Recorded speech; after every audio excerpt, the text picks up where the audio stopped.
para que você mitigue esses riscos ao longo do tempo, né? Então, quais são os tipos de característica que a gente busca para essa estratégia?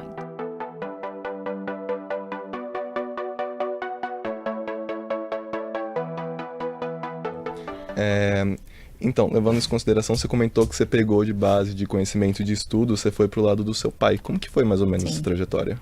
Sim. Bom, de novo, né? Essa base, ela sempre foi muito prática e eu nunca enxerguei as empresas como se fossem aqueles stickerzinhos, aquele monte de letrinha, sopa de letrinha piscando na tela, né? Então, empresas são a tradução da economia real, né? Obviamente que quando a gente está tentando seguir a trajetória dos pais, né, é normal na juventude a gente ter uma certa rebeldia, você quer conhecer outras coisas. Então, eu não comprei a ideia muito de cara, né? Obviamente, quando eu tinha 14 anos, quem tomava as decisões era o meu pai. Mas quando eu fiz 18 anos, de 17 para 18 anos, eu já trabalhava na corretora. Eu era estagiária da área de research, né, de análise. E, obviamente, sendo funcionária da corretora e estagiária, obviamente, a gente como analistas, você não pode simplesmente analisar o que você quer, né? Você tem que seguir, existe toda uma demanda de mercado, existe a demanda dos clientes.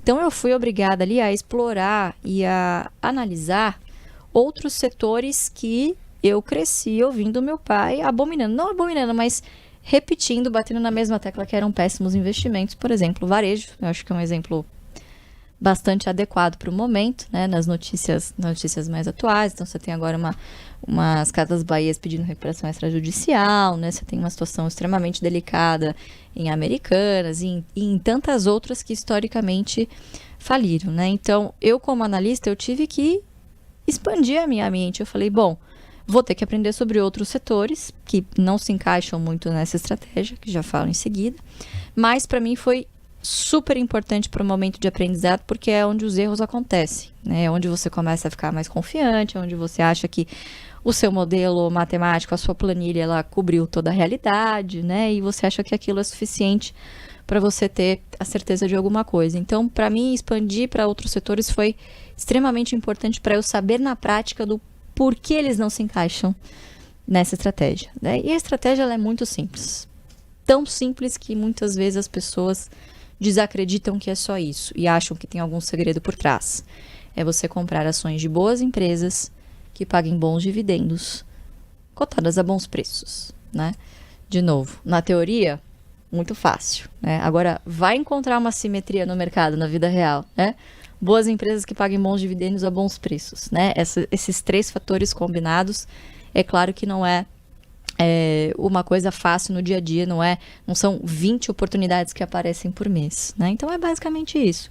E se o foco é no futuro uma renda passiva, ou seja, um patrimônio que te pague generosamente bons proventos, né, para que você tenha uma vida confortável lá na frente, você precisa respeitar alguns quesitos. Na bolsa, obviamente, não existe nenhum tipo de garantia, mas você precisa respeitar alguns critérios da sua estratégia para que você mitigue esses riscos ao longo do tempo, né? Então, quais são os tipos de característica que a gente busca para essa estratégia? Então, primeiro você faz o filtro setorial, você busca empresas que tenham negócios perenes, né?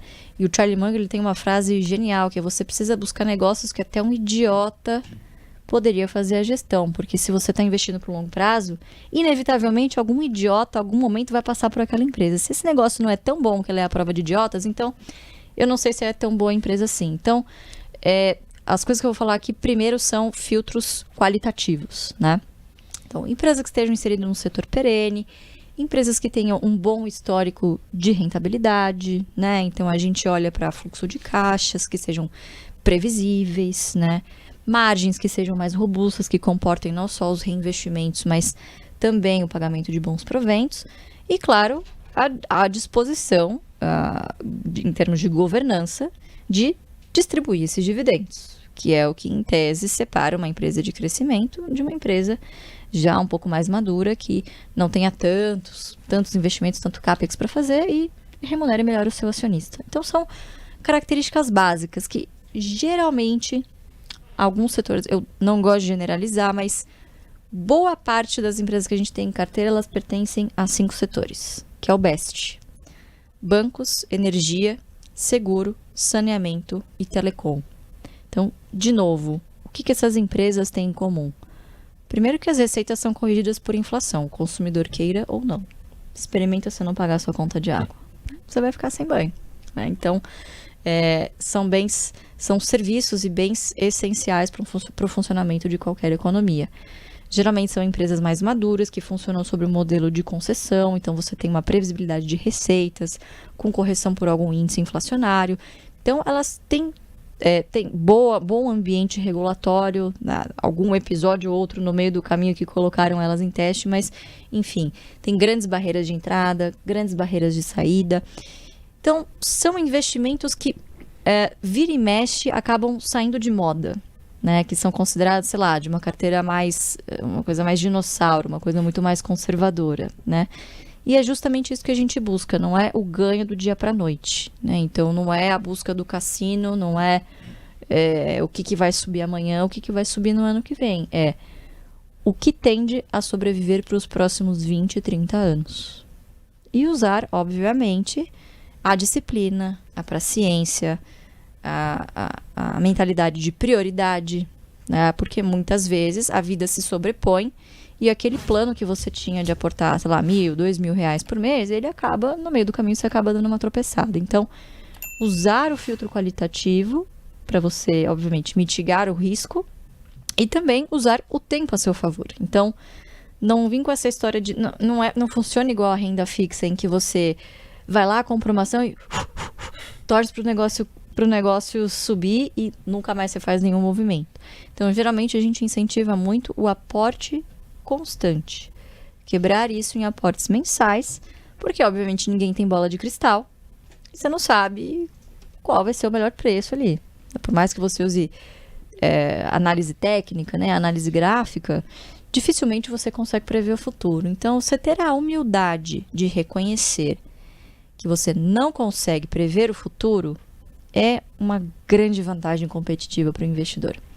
Então, acho que a equação mais importante que a gente aprende na escola e depois vê um pouquinho mais aprofundado também na graduação, né, é a equação de valor futuro. Ela é muito simples. E qual que é a única variável que é exponencial? O N, que é o tempo, né? Então, vocês que estão aqui nessa sala têm o privilégio de ter o tempo a favor de vocês. Quanto antes começarem, menos arriscada precisa ser a estratégia, só que mais paciência vocês precisam ter, que é geralmente um ativo que a gente não costuma ter muito na juventude, né? Então, geralmente na juventude a gente tem o tempo a nosso favor, mas de repente também não está ganhando tão bem, não tem muita grana e não tem a paciência. Você vai amadurecendo e aí, obviamente, a tendência, né, na teoria do ciclo financeiro de vida, teoricamente você deveria correr menos riscos, só que lá você tem paciência de sobra, mais recursos para investir, só que você não tem o tempo a seu favor. Então, use o tempo que vocês têm a favor de vocês. Perfeito. Isso é realmente uma coisa que chama bastante atenção. Se você vai olhar em rede social, o que mais chama sobre o mercado financeiro, o que mais chama atenção é o pessoal falando assim, tal ação tá valorizando muito, e aí, tipo, pra pegar bastante clickbait, chamar bastante atenção, eles acabam indo pra esse lado do mercado. E Sim. acabam desvalorizando um pouco esse que é realmente o real, né, o importante. Exatamente, indo pro lado do cassino, né? Indo pro lado que mexe com assim, o nosso íntimo mesmo, de negócio que libera dopamina, libera endorfina, e aquela sensação do jogo, né? Vira Só mais que é uma aquilo. aposta do que um investimento mesmo. Você ganha uma, você ganha duas, você ganha três, e geralmente na terceira você já tá super confiante, e é onde você escorrega. Pois é. Então fica com aquela vontade de ganho rápido, Isso. e aí no fim acaba se dando mal. Exatamente. Até pode dar certo, mas de novo, dificilmente é competência. Para você ter um histórico, né, um track record de muita consistência, fazendo esse tipo de jogo, são pouquíssimos que conseguem, né? E outra, assim, a minha grande crítica é a forma com que as coisas são vendidas na internet, né? Do tipo, olha, você vai estudar aqui meia horinha por dia, e aí na hora do seu almoço você vai fazer um tradezinho que vai pagar, você vai ganhar lá 100, 200 reais por dia. Pô, já pagou a refeição no dia. É isso, é assim, tá fácil. Não é. trader, são, assim, quem ganha dinheiro são pessoas que estudam aprofundadamente sobre o tema, são pessoas que se dedicam, são profissionais. É diferente de você que tá lá, fez um curso online e acha que já sabe tudo e vambora, é assim que funciona, meia horinha no almoço eu tô feito todo dia, né? Não, infelizmente não é assim que funciona.